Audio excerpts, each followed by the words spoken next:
Hello friends, कैसे हैं आप सब। मैं महक आप सबका स्वागत करती हूं आपके अपने चैनल ग्रेन फॉर ब्रेन में।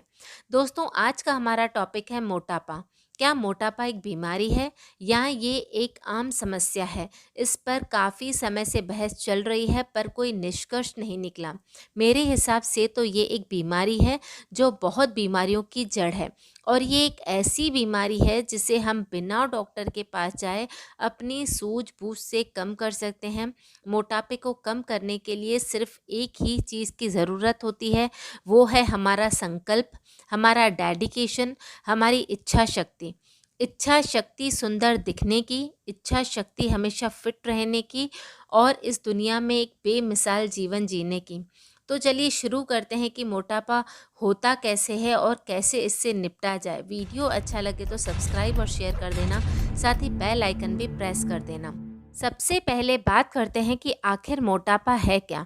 जब किसी व्यक्ति के शरीर पर फैट जमा हो जाता है जिसका असर उसकी सेहत पर पड़ता है, तो उस स्थिति को मोटापा कहा जाता है।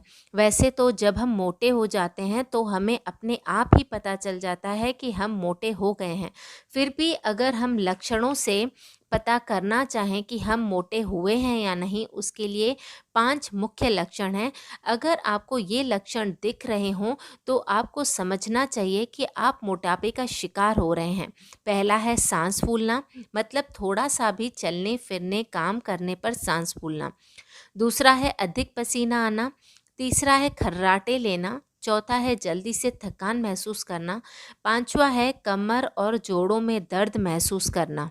अब बात करते हैं कि आखिर मोटापा आ कैसे जाता है। इसका मुख्य कारण है कि आप जितना खा रहे हैं उतना आप वर्कआउट नहीं कर रहे हैं, यानी आप एक्स्ट्रा खा रहे हैं। इसका दूसरा कारण है हेरिडिटी, यानी आपके माँ पापा या खानदान में किसी को भी मोटापा है तो आप भी उसका शिकार हो सकते हैं। तीसरा है अधिक दवाइयाँ लेना, और चौथा है तनाव में रहना या टेंशन लेना। ये जो चौथा कारण है यानी तनाव, इसको लोग काफ़ी नज़रअंदाज करते हैं और सोचते हैं कि तनाव से हम मोटे कैसे हो सकते हैं।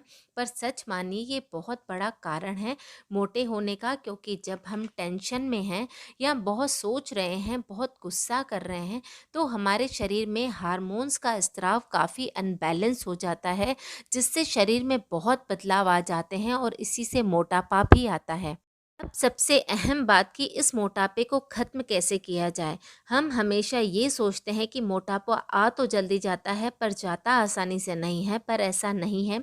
हम पतले होते हैं और धीरे धीरे उम्र के साथ मोटापा आता जाता है।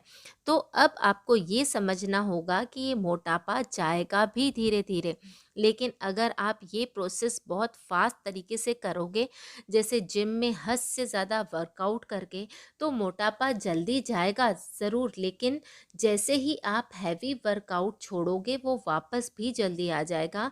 इसीलिए आप योगा और एक्सरसाइज का सहारा लो, पर नियमित तरीके से डेली करो। जैसे खाना आप डेली खाते हो और उसके बगैर आप रह नहीं सकते, उसी तरह जब एक्सरसाइज आपको ऐसी लगने लगेगी कि एक्सरसाइज के बगैर आप रह नहीं सकते, जब ये जुनून आपके पास होगा, यकीन मानो आप ये कर लोगे और आप पतले हो जाओगे। यहाँ मैं किसी डाइट चार्ट के बारे में बात नहीं करूँगी, क्योंकि ये सब इंसान थोड़े टाइम के लिए ही कर सकता है। हम हमेशा के लिए अगर कुछ फॉलो कर सकते हैं तो वो है घर में डेली रूटीन में बनने वाला खाना। इसीलिए जैसे आप खा रहे हो वैसे ही खाइए। खाने में क्या खाना अच्छा है और क्या खाना सही नहीं है वो हर किसी को पता है, इसीलिए मुझे भी आपको बताने की ज़रूरत नहीं है। बस जो भी खाना आप घर पे खाते हो वो नियमित तरीके से खाओ। बस क्रम ये होना चाहिए कि सुबह का नाश्ता हैवी, दिन का उससे थोड़ा कम, और रात का उससे भी कम हैवी होना चाहिए। ये इसीलिए करना चाहिए क्योंकि जैसे ही हम सारी रात को सोने के बाद सुबह उठते हैं, हमारा पाचन तंत्र बहुत ज़्यादा सक्षम होता है चीज़ों को पचाने के लिए, और दिन ढलते ढलते ये कम हो जाता है और शाम को बहुत कम हो जाता है। तभी बोलते हैं कि रात का खाना जल्दी से खा लेना चाहिए।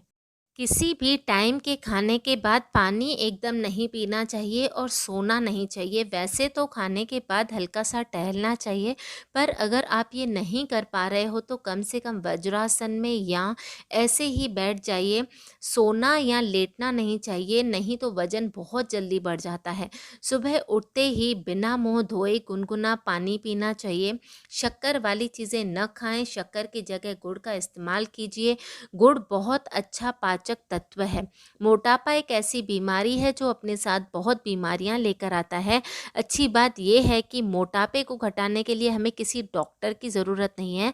आप अपने शरीर को खुद पहचान सकते हैं। किसी का शरीर ऐसा होता है कि थोड़ा ही खाने में बढ़ जाता है, किसी का ऐसा होता है कि ज़्यादा खाओ तो भी नहीं बढ़ता। तो आपको आपके अलावा और कोई बेहतर नहीं जान सकता है, डॉक्टर भी नहीं।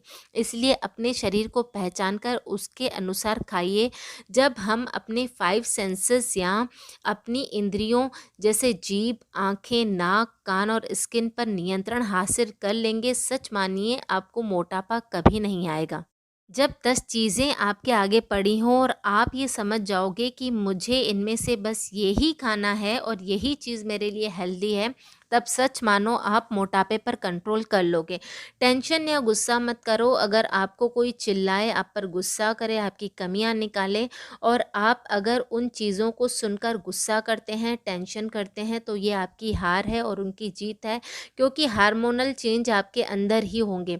अगर आप गलत हो तो समझ जाओ और अगर आप सही हो तो पेशेंस रखो और बाद में उस इंसान से सॉर्ट आउट करने की कोशिश करो। हमेशा खुश रहो। खुश रहने से शरीर में पॉजिटिव चेंजेस आते हैं। और एक बात मैं यहाँ कपड़ों की भी करूँगी।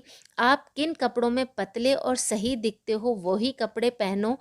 फैशन के चक्कर में कभी-कभी हम ऐसे कपड़े पहन लेते हैं कि उनमें हम अजीब और ज़्यादा मोटे दिखते हैं और उस सारे दिन हमें ऐसी फीलिंग आती है कि हम बहुत मोटे हैं, जिससे आपका टेंशन बढ़ता है, जो आपके शरीर के लिए और भी ज़्यादा ख़राब होगा। तो सच सब चीज़ों का सार एक ही है, जितना खाओ उतना वर्कआउट करो, हमेशा खुश रहो और अपने शरीर को हमेशा के लिए ठीक रखने की अपनी इच्छा शक्ति को बढ़ाओ। बस यही मंत्र है पतले होने का। तो दोस्तों कैसा लगा आपको आज का ये वीडियो, कमेंट बॉक्स में ज़रूर बताएं। मिलते हैं अगले वीडियो में, तब